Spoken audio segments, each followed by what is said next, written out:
Un gusto, mi nombre es Yusneidi Rivas y en esta oportunidad estaré explicando, dando un breve contexto acerca de lo que es el origen de la literatura española. En este caso, me voy a centrar en la Edad Media. Las jarchas son las primeras manifestaciones literarias en una lengua romance en la península ibérica. Esto ocurre más o menos en el año 1040. Y estas pequeñas composiciones representan los pequeños pasos de la literatura que fue escrita en otro idioma que no fuera el latín en España. Pero, ¿qué son? Las jarchas son breves canciones amorosas que usualmente son representadas bajo la perspectiva de una joven que lamenta la ausencia de su amado. Estas están compuestas entre 2 y 4 versos. Las jarchas también servían como estribillos al final de los poemas más largos que eran escritos en hebreo y en árabe.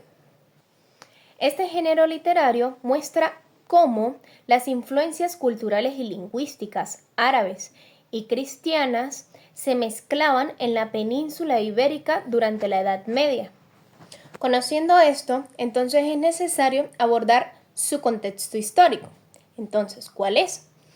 En el siglo XI, la península ibérica estaba dividida en 2 grandes bloques, la España cristiana y la España musulmana. Por su lado, la España cristiana estaba compuesta por pequeños reinos, como lo fueron León, Castilla, Navarra, Aragón y Cataluña, que eran relativamente pobres. En cambio, la España musulmana estaba dividida por pequeños reinos llamados taifas. Es importante resaltar que durante este periodo, los cristianos que vivían dentro del territorio musulmán eran considerados mozárabes y hablaban una mezcla de un latín vulgar y árabe. Esta convivencia e intercambio cultural es clave para dar inicio a lo que fueron las jarchas. Aquí se muestra un perfecto ejemplo de lo que fueron las jarchas, los primeros testimonios literarios escritos en lengua romance. Como se puede ver, no es fácil su comprensión. El dialecto mozárabe de ese siglo, del siglo XI, en el que están escritas, se manifiesta salpicado de palabras árabes, lo cual complica demasiado su entendimiento. Estos 4 versos del arcaico dialecto mozárabe quieren decir: Madre, mi amigo se va y no tomará más. Dime, ¿qué haré yo, madre? ¿No me dejará siquiera un besito? Así se expresan miles de españoles en este siglo. En la misma línea, más adelante, en el siglo XII, surgen a partir de estas primeras manifestaciones los cantares de gesta. ¿Qué son? Los cantares de gestas son largos poemas épicos que narran las hazañas y aventuras de héroes legendarios. Estos poemas reflejaban los valores y las aspiraciones de la sociedad medieval, tanto como el valor a la batalla, a la familia, a la lealtad, a la protección y a la devoción. Los cantares de gestas entonces no solamente servían para entretener, sino también para educar, tanto los ideales de caballería como de realeza. Así pues, uno de los ejemplos más famosos y uno de los cantares más reconocidos es el Cantar del Mío Cid. Es una epopeya que narra la vida y las hazañas de Rodrigo Díaz de Vivar, conocido como el Cid Campeador. Por ende, el Cid es una figura histórica y legendaria que encanta las virtudes del caballero medieval. El poema está compuesto por 3.735 versos, se mantiene en un solo manuscrito y está dividido en 3 partes, que lo vamos a ver a continuación. El destierro. En esta primera parte, el Cid es desterrado de Castilla por el rey Alfonso VI.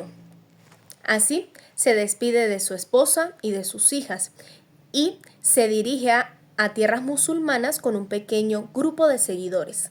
Así pues, tras su exilio, el Cid demuestra su habilidad militar al ganar varias batallas y al saquear ciudades, así ganando fortuna y fama. En la segunda parte, el Cid ha conquistado la ciudad de Valencia y se ha reconciliado con el rey Alfonso VI. El rey le propone al Cid que case sus hijas con los infantes de Carrión, pero estos están muy interesados en su fortuna. Al final se terminan casando en Valencia, pero estos terminan ser poco caballerosos y deshonrados. En la tercera parte, dichos esposos maltratan y abandonan a las hijas del Cid. Cuando éste se entera, él quiere hacer justicia en la corte de Toledo. Finalmente, los logra deshonrar y éstas se casan con los príncipes Navarra y Aragón. Y finalmente la familia pues sube de estatus. Finalmente, puedo hablar sobre su influencia y su legado, y es la presencia continua del Cid. Pues la representación del Cid no se quedó solamente en la Edad Media, sino que ha inspirado tanto a la literatura y al arte. En el siglo XV y en el siglo XVII, el Cid también es considerado y tomado en cuenta en varias de las obras presentadas en estas épocas. Además, no solamente ha tenido influencia dentro de España, sino que fuera de ella, como se muestra en la obra descrita en pantalla. Un ejemplo notable es la historia del Cid, que llegó a una audiencia global con la película El Cid de 1961. Esta película popularizó la figura del Cid y su valentía y honor en todo el mundo. Y por último, se sabe que existen otros poemas épicos, a pesar de que el canto del Mío Cid es el único canto de gesta español que ha sobrevivido completo en todo el mundo. Se sabe que existen otros poemas épicos.